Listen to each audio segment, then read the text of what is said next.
Olá, estudantes de nutrição, tudo bem com vocês? Na aula de hoje nós vamos resolver algumas questões de concurso de residência acerca de recém-nascidos, crianças e de adolescentes.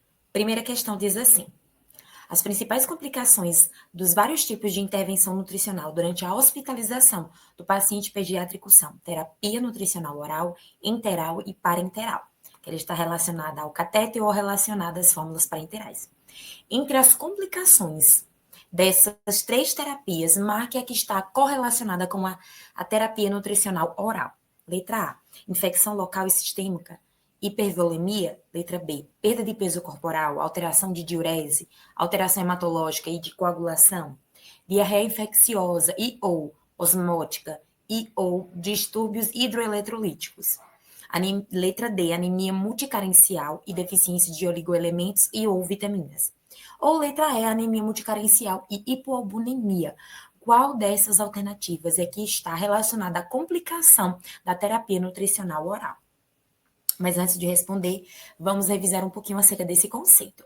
Então, a terapia nutricional oral é uma forma preferencial da nutrição, que é a forma que está relacionada com a fisiologia natural, ela é segura, ela tem um menor custo. Entretanto, quando a gente se fala do ambiente hospitalar, principalmente da pediatria, pode ocorrer algumas complicações quando se faz o uso da terapia nutricional oral. E quais são as complicações que podem ocasionar? Primeiro, a rejeição alimentar. Então, essa criança, esse adolescente, ele pode ter essa anorexia alimentar, ou então essa aversão, tanto o medo por estar ali em um ambiente hospitalar, um ambiente novo, um ambiente que é desconhecido para ele.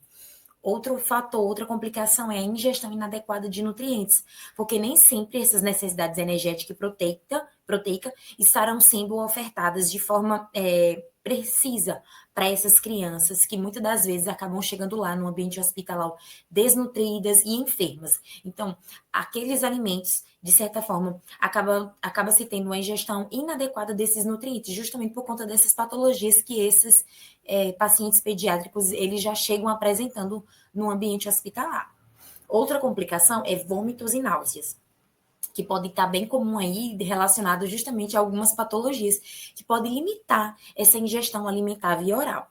Outra dificuldade é concernente acerca de aceitação de suplementos orais. Então, a gente sabe que na terapia nutricional oral, os suplementos orais, eles são como estratégias de complementar a alimentação daquele paciente. Então, isso pode acabar trazendo com alguma explicação essa dificuldade, esse paladar e o volume sem barreiras, poder ser sem barreiras. Ou seja, esse suplemento aí, por estar ali envolto em um líquido, em uma vitamina, esse paciente pediátrico, ele acaba tendo aí uma redução, uma dificuldade de aceitar aquele alimento. Outro fator é o risco de aspiração, que apesar que é bem menor, acontece, principalmente quando o paciente tem algum problema ali na deglutição, quando essa deglutição está comprometida, seja por doenças neurológicas. Já na terapia nutricional enteral, ela vai ser indicada quando essa via oral ela acaba sendo insuficiente ou impossível, mas o trato gastrointestinal está funcionando, ou seja, quando ocorre uma redução de cerca de 60% da perda dessa via oral, a terapia enteral, a terapia nutricional enteral, ela já é recomendada para esse público, mas é necessário que o trato do TGI esteja funcionando de forma adequada, certo? As complicações que pode ocasionar aí na terapia nutricional enteral é o deslocamento ou obstrução dessa sonda, que vai acabar comprometendo aí o aporte nutricional, que pode levar aí a uma aspiração. Diarreia também pode ocasionar, é muito comum, principalmente porque está relacionada ali a questão da fórmula. Então, as fórmulas e a osmolaridade, ela pode acabar comprometendo aí o manuseador ali, a pessoa que está manipulando, acabou não tendo ali as higienes de forma correta, que acabou contaminando ali o catéter, e aí acabou ocasionando a diarreia nesse paciente. Outro probleminha também comum é a constipação. Então, isso pode ocorrer justamente devido a baixo volume de água ou um baixo aporte de fibras alimentares, que pode acabar correlacionando a diarreia, principalmente para esse paciente que precisa-se de uma atenção maior por estar ali com essa nutrição enteral, seja por uma via de sonda ou outra via, enfim.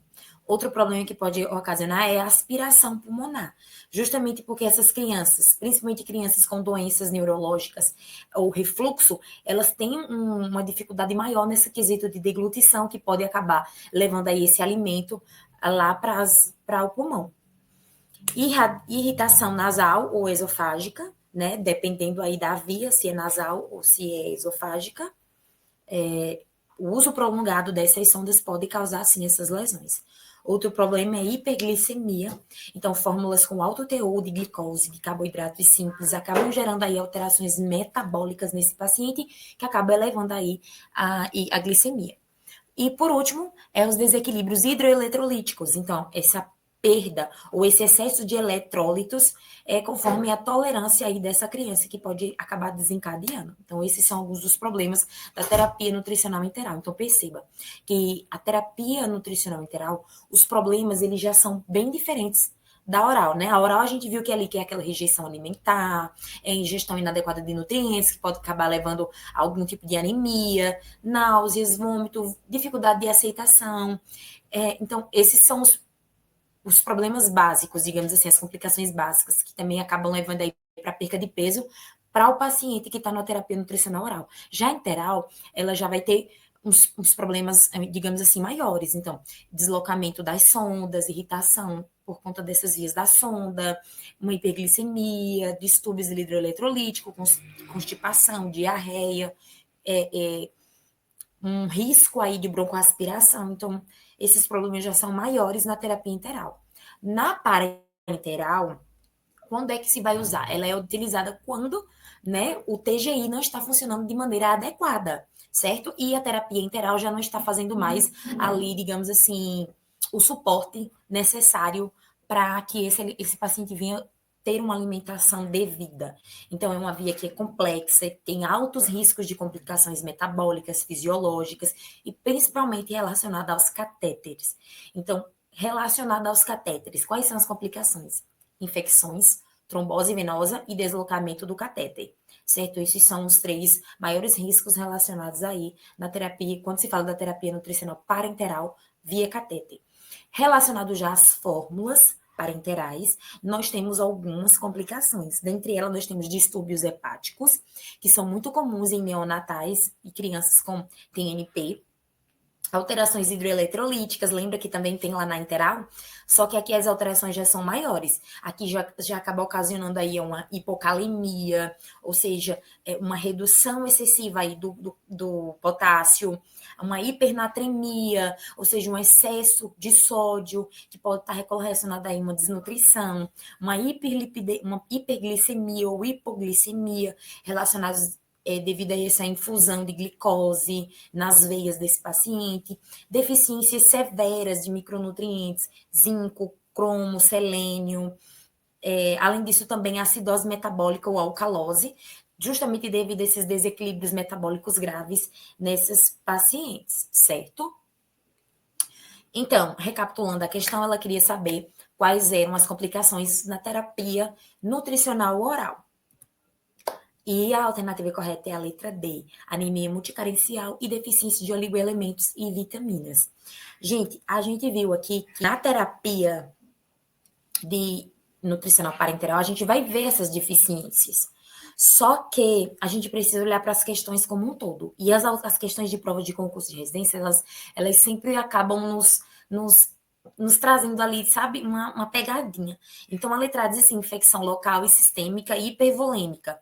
Aqui nós estamos falando claramente de uma terapia nutricional parenteral que pode, devido aí, principalmente a questão do catéter, pode ocasionar aí infecções recorrentes para esse paciente.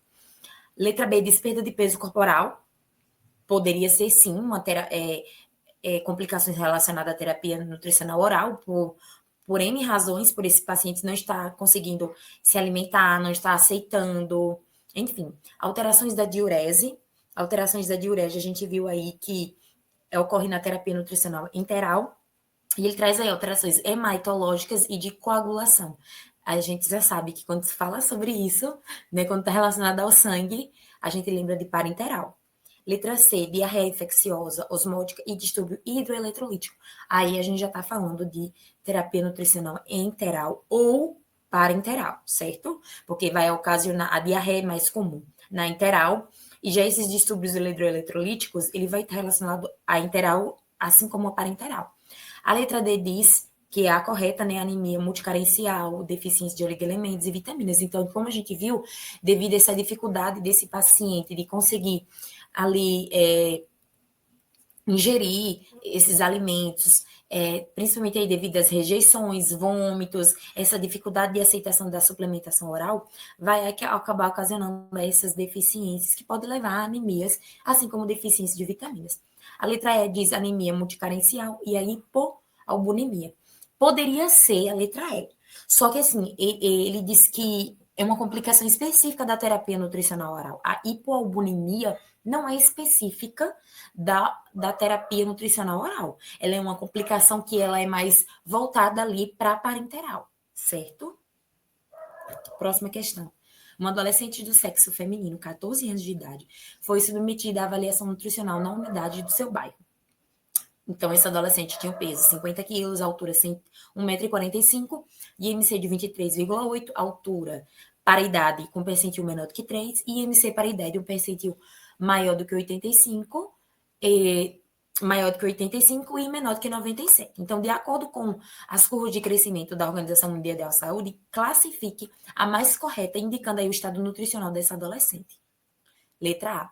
A adolescente apresenta desnutrição aguda, pois apresenta apesar de o indicador a altura para a idade revelar muito baixa estatura para a idade, o indicador IMC para a idade encontra-se dentro do intervalo de normalidade.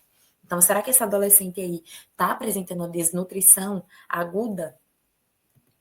Letra B. A adolescente está com baixa estatura e obesidade, uma vez que o indicador IMC para a idade encontra-se acima do percentil 85, enquanto o indicador altura para a idade abaixo de 3.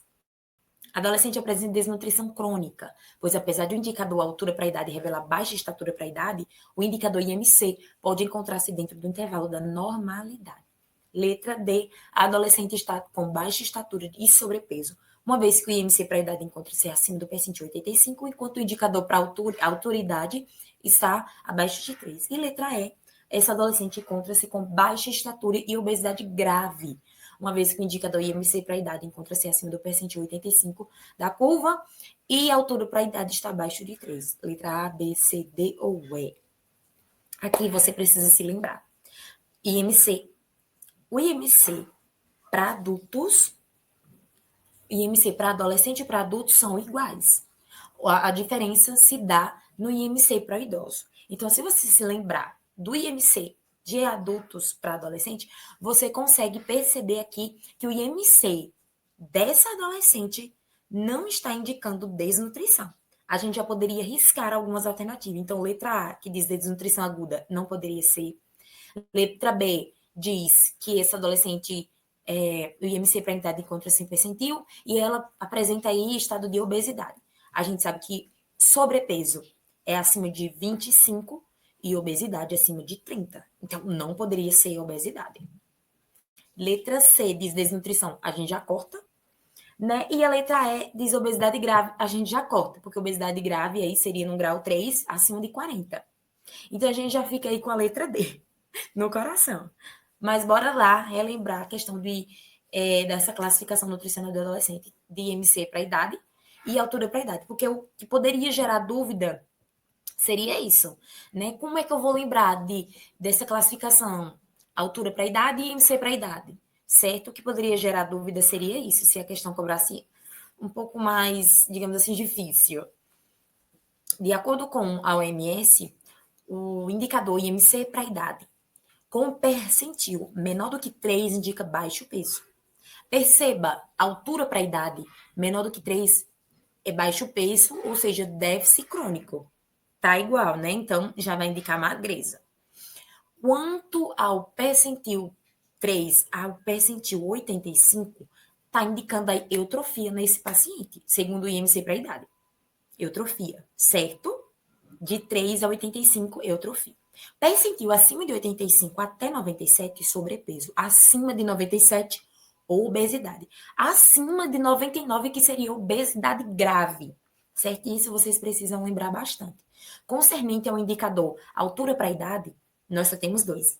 Menor do que percentil 3, baixa estatura, maior do que 3, estatura adequada. A paciente apresenta o percentil de 85 a 97 no indicador IMC para a idade, e no indicador altura para a idade, o percentil maior do que 3. Então, essa paciente, ou menor do que 3, perdão, essa paciente, então, indica sobrepeso e baixa estatura, o que está indicando aí justamente na alternativa D, certo? Questão 3. Sobre os distúrbios nutricionais na infância e adolescência, assinale as alternativas. 1. A obesidade infantil está relacionada apenas ao consumo excessivo de calorias, não tendo influência de fatores genéticos e comportamentais. Segunda assertiva, a deficiência de ferro é a principal causa de anemia em crianças, podem levar ao prejuízo no desenvolvimento cognitivo e motor.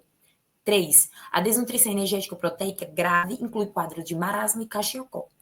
4. O excesso de consumo de alimentos ultraprocessados pode ser um dos fatores para o aumento das doenças crônicas. Qual dessas assertivas está correta? A gente conseguindo abarcar só essa primeira parte, a gente já vê aqui que alguns erros.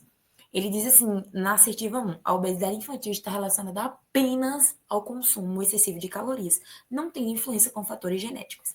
E a gente sabe que o guia e a Sociedade Brasileira de Pediatria não é isso que ela fala. Então, a obesidade por causa multifatorial e ela não está relacionada apenas ao consumo elevado calórico.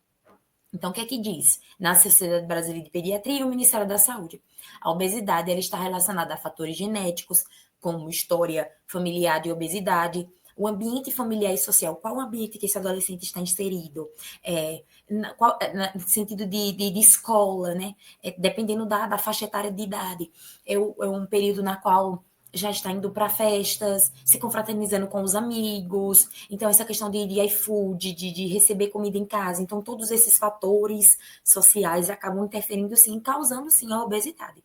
Então, fatores comportamentais, sedentarismo, uso excessivo de tela, sono inadequado, padrões alimentares ali presentes na casa, na família, fatores metabólicos, psicossociais. Então, todos esses fatores acabam sendo fatores aí de risco para o desenvolvimento da obesidade. Então, não poderia ser a primeira assertiva. Então, a assertiva correta é 2, 3 e 4, certo? A única alternativa correta é essa primeira aí. Então, a deficiência de ferro ela vai causar, sim, pode levar a anemias e pode causar um declínio aí cognitivo e motor. A desnutrição energética proteica inclui quadros graves, sim, de marasmo e de caxiocó. Lembra? Porque o marasmo e o caxiocó são tipos de desnutrições severas. Apesar que o marasmo ela já vai estar relacionada mais a uma desnutrição calórica, né? De um consumo aí calórico reduzido, e o caxiocó, desnutrição energética proteica, mas todas as duas são tipos de desnutrição energética que acabam desencadeando quadros aí nessas crianças. E a última assertiva diz que o excesso de consumo de alimentos ultraprocessados é um fator de risco para as doenças crônicas. Sim, o guia alimentar para crianças menores de 2 anos de idade vai trazer justamente isso, que esses alimentos ultraprocessados, ricos em aditivos, corantes, sódios, açúcares, vão estar relacionados sim às doenças crônicas. E a alternativa correta é a letra C. Quarta questão diz assim: qual das alternativas abaixo apresenta uma possível consequência de uma ingestão inadequada de ferro na dieta de crianças? Lembra? Bem parecido com a questão anterior. Ele diz assim, letra A, o aumento da resistência imunológica. Então, qual dessas alternativas é uma consequência de uma inadequação de ferro na alimentação? Letra A, aumento da resistência imunológica. B, anemia ferropriva e comprometimento do desenvolvimento cognitivo. Letra C, maior absorção de cálcio nos ossos. Ou letra D, redução da absorção de vitamina C. A, B, C ou D. Tá bem fácil, né? Depois daquela explicação da questão anterior, a deficiência de ferro, ela vai sim acabar ocasionando aí anemia ferropriva, que é a forma mais comum de anemia na infância. Ela está relacionada a uma alimentação pobre nesse ferro biodisponível e leva a atrasos cognitivos de linguagens, atrasos motores, além da redução da atenção e no desempenho escolar. E a gente sabe que aí o ferro vai ser, sim, uma vitamina que é extremamente importante para esse público, né? O guia, assim também como o NutraSUS, ele vai trazer aí essa questão da fortificação do ferro para essas crianças de 6 meses até aos 48 meses, sim, é muito importante a gente se ater a esses conceitos e o que a deficiência de ferro ela pode provocar a longo prazo.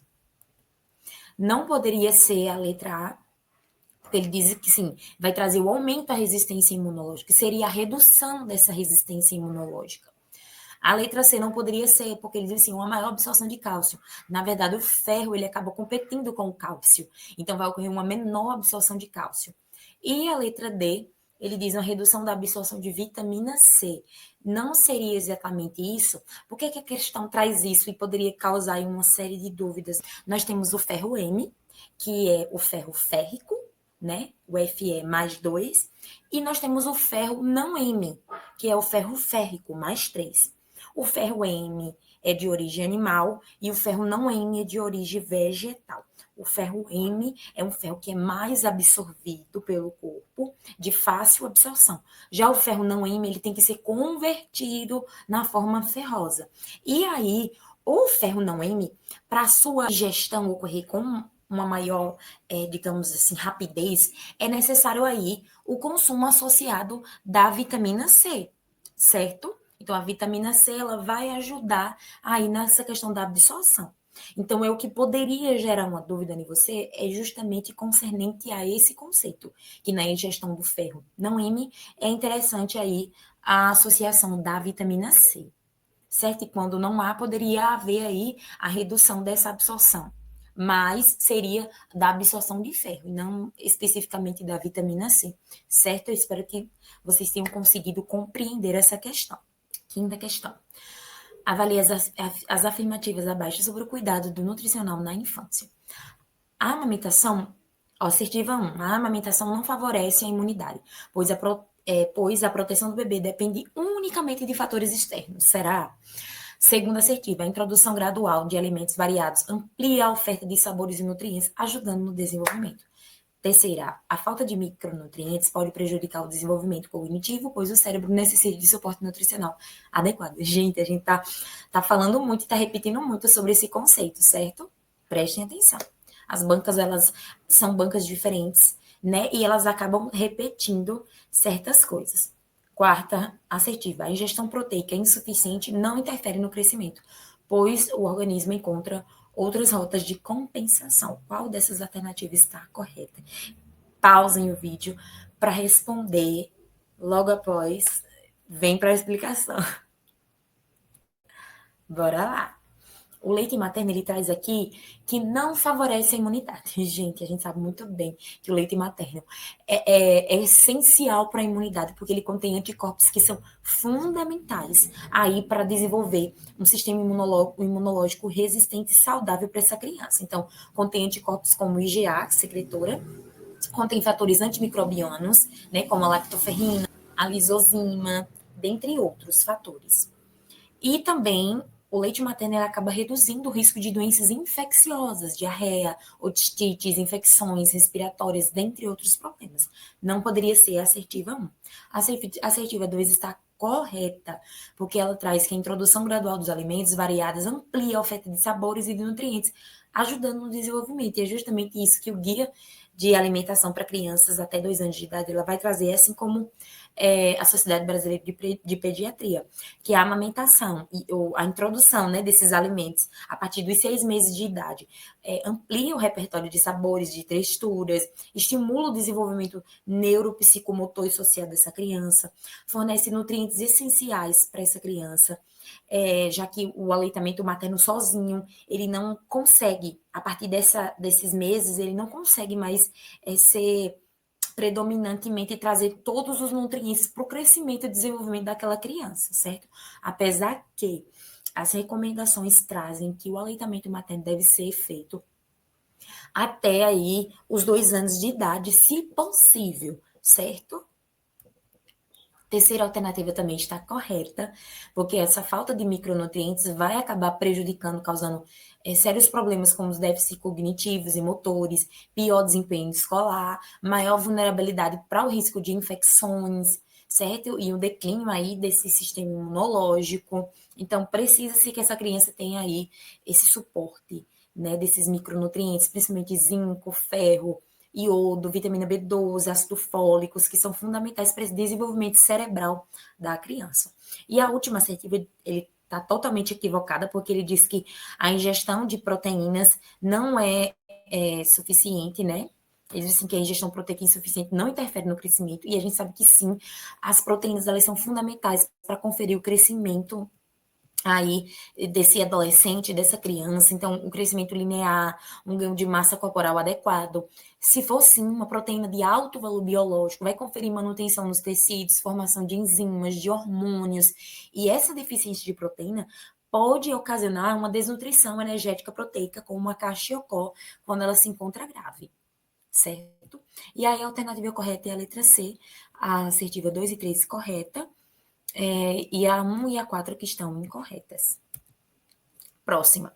Durante a adolescência, a maturação sexual influencia diretamente o crescimento e a composição corporal. Em meninos, o pico de velocidade de crescimento ocorre geralmente em qual estágio de maturação sexual, de acordo com as escalas de Tanner, G1, G2, G4 ou G5. Qual dessas assertivas estão corretas? De acordo com os estágios de maturação sexual de Tanner, ele vai trazer os estágios, as características e o crescimento. No estágio 1, essa criança, esse pré-adolescente está passando aí por um período de pré-puberdade. Então, geralmente, os adolescentes, os meninos, eles têm aí um início dessa puberdade aí por volta dos seus 14 anos de idade, sendo que as meninas, elas têm um início aí mais precoce, em torno dos 12 anos de idade. Então, o estágio G1 é justamente essa pré-puberdade. Né? Não foi iniciada a puberdade ainda por completo, mas essa criança já está entrando ali, ou seja, essa criança já começa a ter uma redução do peso, então o peso começa a reduzir. Essa criança que era mais gordinha, tinha um excesso de peso, um sobrepeso, ela já vai diminuindo um pouco mais o seu peso. No estágio G2, isso mesmo da puberdade. Então ocorre aí um crescimento inicial. Esse pré-adolescente ele começa a crescer, a voz, os pelos começam a surgir em alguns locais que não haviam pelos. No estágio G3 é o progresso puberal. Então, está tendo um crescimento acelerado. Então, principalmente o crescimento aí de estatura desse adolescente começa a ser maior nesse período G3. Já o período G4 é o pico de velocidade de crescimento. Então, é o máximo da crescente aí desse pré-adolescente. Então, pelos já estão alterados, o tamanho da genitália dele também já vai se encontrar alterado, a voz desse adolescente já vai começar a modificar, o peso, tanto o peso corporal como a estatura também já vai estar ali com o seu máximo de crescimento. E o estágio G5 é a maturidade sexual, então é o crescimento finalizado, né? Esse adolescente aí já entra em um crescimento estável, que já está indicando aí o crescimento dele mesmo, na vida adulta, que a gente sabe que o crescimento na vida adulta são de centímetros, muito, muito raro, muito pouco em alguns casos, certo? Então, o G5 é de fato aí quando finaliza esse período aí de puberdade desse pré-adolescente, aí já um adolescente em si. Por isso, a alternativa correta é a letra C, o estágio G4. Sétima questão. As fórmulas infantis especializadas são preocupações nutricionais desenvolvidas para atender, são preparações, perdão, nutricionais desenvolvidas para atender as necessidades específicas do bebê e criança, que não podem ser amamentadas ou supridas por fórmulas infantis comuns. Diante do exposto, as substâncias espessantes, tais como o amido, utilizado para tornar a fórmula mais densa, tem sido adicionada em quais fórmulas infantis? Fórmulas sem lactose, fórmulas hipoalergênicas, fórmulas antirrefluxo e antirregurgitação, ou letra D, fórmulas à base de soja. Quais são os espessantes que são adicionados, principalmente amido, nessas fórmulas? A fórmula antirrefluxo, também chamada fórmula antirregurgitação, são fórmulas infantis modificadas com aditivos e espessantes. São fórmulas que têm, sim, aditivos e espessantes, como amido de arroz, amido de milho, goma de alfaroba, goma guar, com o objetivo justamente de aumentar essa viscosidade e de reduzir episódios de refluxo gastroesofágicos nesses lactentes. Então, segundo a Sociedade Brasileira de Pediatria, São indicadas essas fórmulas em caso de regurgitação fisiológica excessiva ou fluxo não complicado. Elas também não devem ser utilizadas de formas indiscriminadas, porque ela precisa aí de uma avaliação clínica, precisa de um diagnóstico médico para poder estar utilizando esse tipo de fórmula. E ela deve ser monitorada e administrada por um acompanhamento multiprofissional, principalmente por nutricionistas e por pediatras, certo? Então, as fórmulas que vai conferir justamente esses aditivos espessantes para deixar a fórmula mais densa e para reduzir os episódios de refluxo é as fórmulas anti-refluxos. Não poderia ser a letra A, porque as fórmulas sem lactose ela é utilizada para intolerância à lactose. Então, ela é somente tirada a lactose, não confere essa adição desses espessantes. Letra B também não poderia ser as fórmulas hipoalergênicas, porque ela foi desenvolvida justamente para pacientes que têm alergia à proteína do leite da vaca. Então, essas proteínas elas são extensamente hidrolisadas ou elas vão apresentar aminoácidos livres, certo? Elas não vão conferir esses espessantes que são utilizados. Letra D também não poderia ser, porque as fórmulas à base de soja ela é recomendada para crianças que têm galactosemia ou crianças aí que os pais são veganos, vegetarianos e que não quer que o filho consuma o leite, o leite de vaca, certo? Então, essas fórmulas à base de soja que são específicas para esses pacientes, elas vão ter carboidratos como os dextrose e maltodextrina, certo? Não vai conferir aí espessantes, certo? Só vai conferir aí carboidratos como dextrose e maltodextrina. Oitava questão.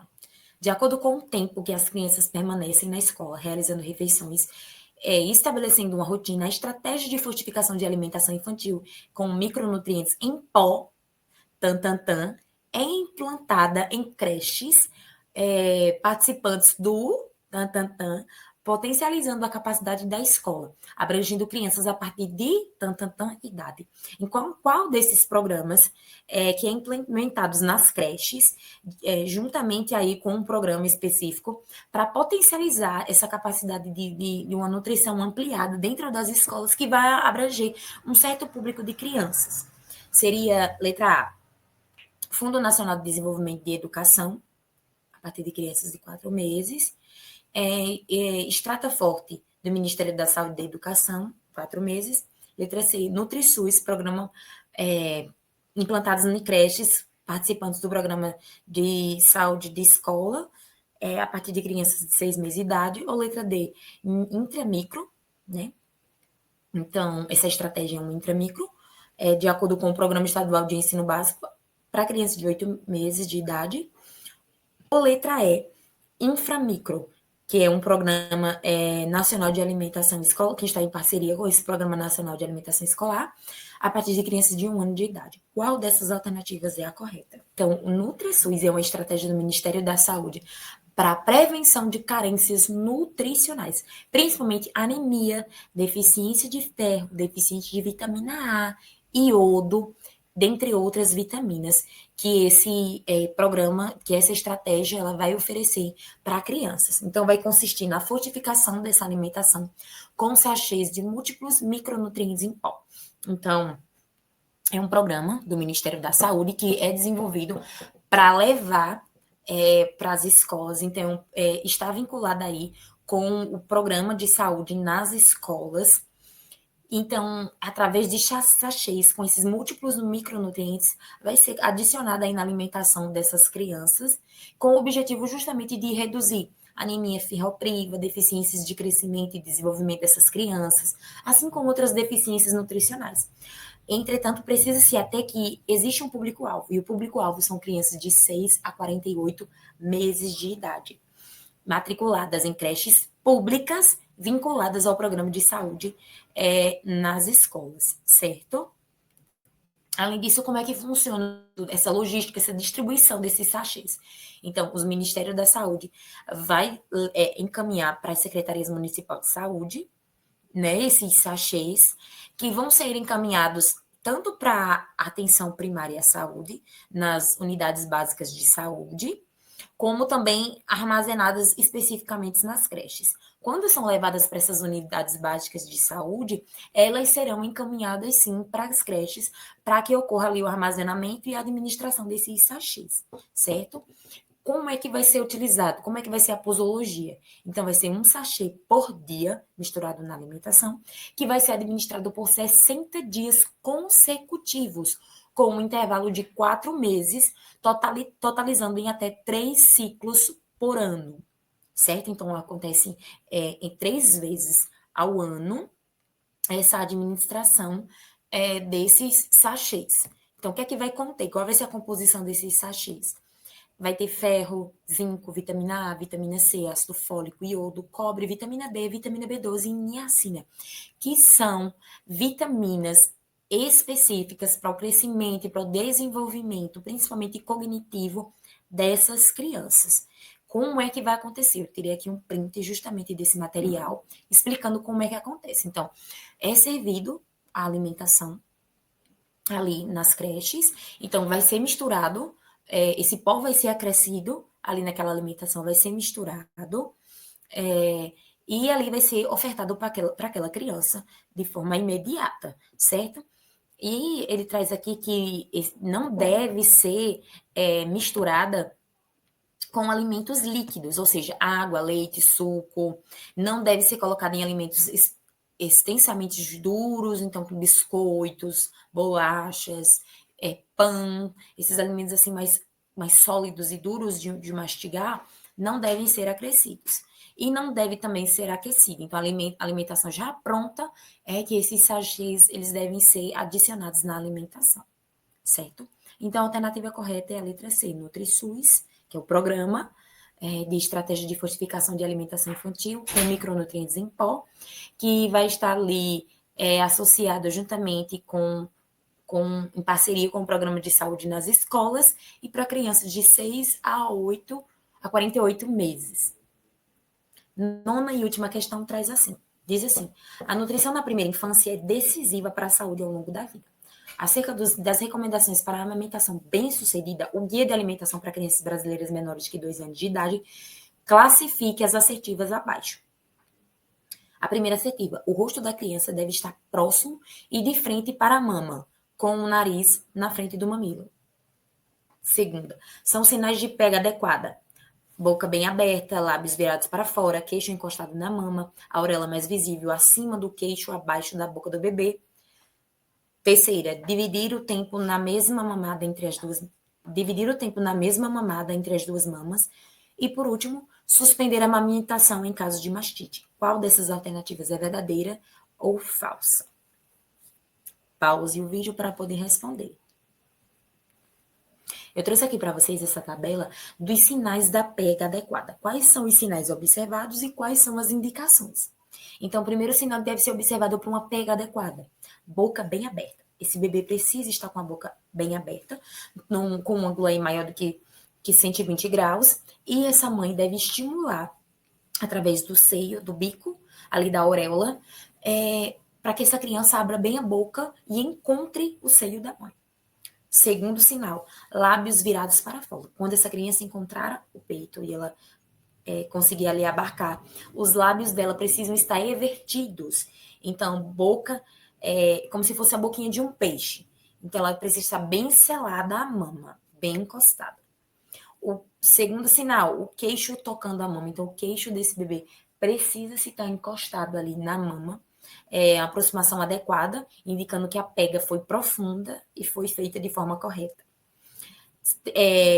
Quarto sinal, mais auréola visível acima do queixo do que acima do nariz. Então, a partir do momento que você vai ver esse bebê abarcando acima do nariz, não é recomendado ver tanto essa auréola, e sim aqui na parte que a gente diz que é mais visível ao queixo, a gente conseguir ver ali essa auréola, certo? Quinta sinal é a movimentação e sucção lenta e profunda. Então, vai estar indicando que o leite está sendo bem extraído e com eficácia. Aquela sucção bem lenta, bem profunda, que você consegue ouvir até mesmo ruídos, que já é o sexto sinal, que é ruídos de deglutição desse bebê, confirmando que a passagem do leite ela está sendo realizada.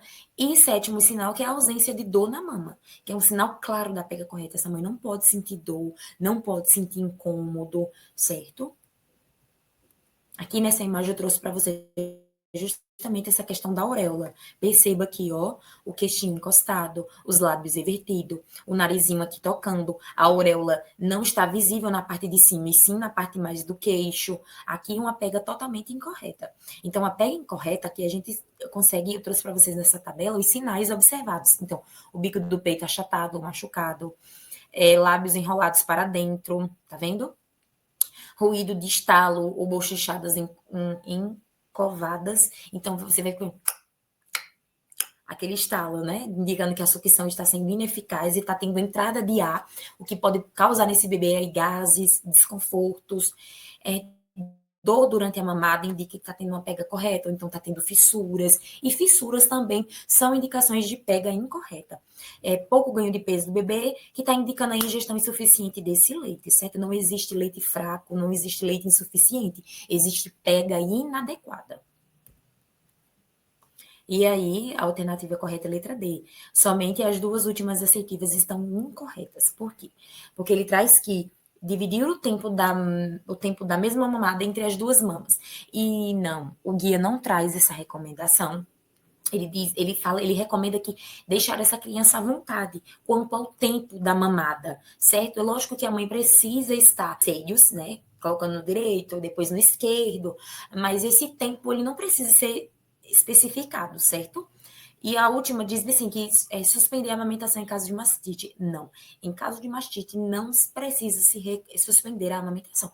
Mastite também é indicação de pega inadequada. E estimular a pega correta mesmo, para que esse bebê venha estar fazendo assim a pega adequada e também se alimentando, e também para que você, a mãe, também não se sinta ali incapaz de fornecer o leite adequado para o seu bebê, certo?